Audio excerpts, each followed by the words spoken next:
here it is, the very first game for the Nintendo Famicom, a port of their arcade game Donkey Kong. This was one of 3 launch titles for the system. Note the sort of weird music playing during the title screen, and this even has sort of like entract mode. If you don't touch anything, you'll start seeing a little demo of the game playing. It's almost like Nintendo thinks it's making an arcade game somehow. Once you press a button, the actual game will start, and then you'll find you're playing an extremely accurate and convincing port of Donkey Kong. I'm going to assume that perhaps the major selling point of the Famicom when it first came out was, hey, you can play games like Donkey Kong and Donkey Kong Jr. at home, and it's just like playing the arcade version. This certainly makes sense if you think about it. 2 of the biggest selling titles for the Atari 2600 were ports of Space Invaders and Pac-Man. The original Donkey Kong, designed by Shigeru Miyamoto, hit arcades in 1981. Am I the only guy who's ever been bothered by the fact that Donkey Kong looks completely different on the how high can you get screen?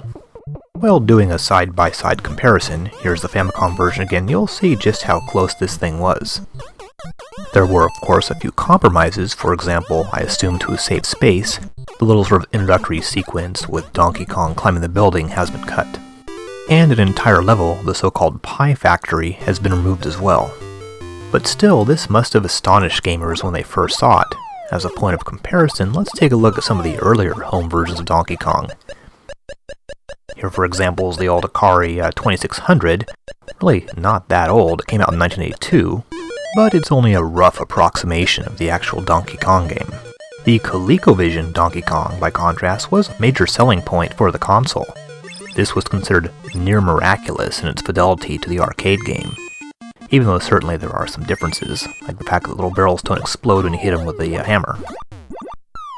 I'm going to assume that everyone out there more or less knows how to play Donkey Kong. You control Mario, or Jumpman as he was called in the original version. You need to climb to the top of these various levels, avoiding things like barrels and the other things that Donkey Kong throws at you. Here's the final level here. You gotta remove all those rivets that are holding the platforms in place, which will cause Donkey Kong to fall on his head.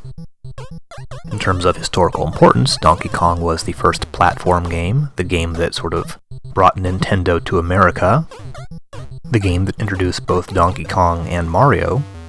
You might say that virtually all of Nintendo's later successes were sort of built on the foundation of Donkey Kong. So this is a pretty auspicious start for the Famicom.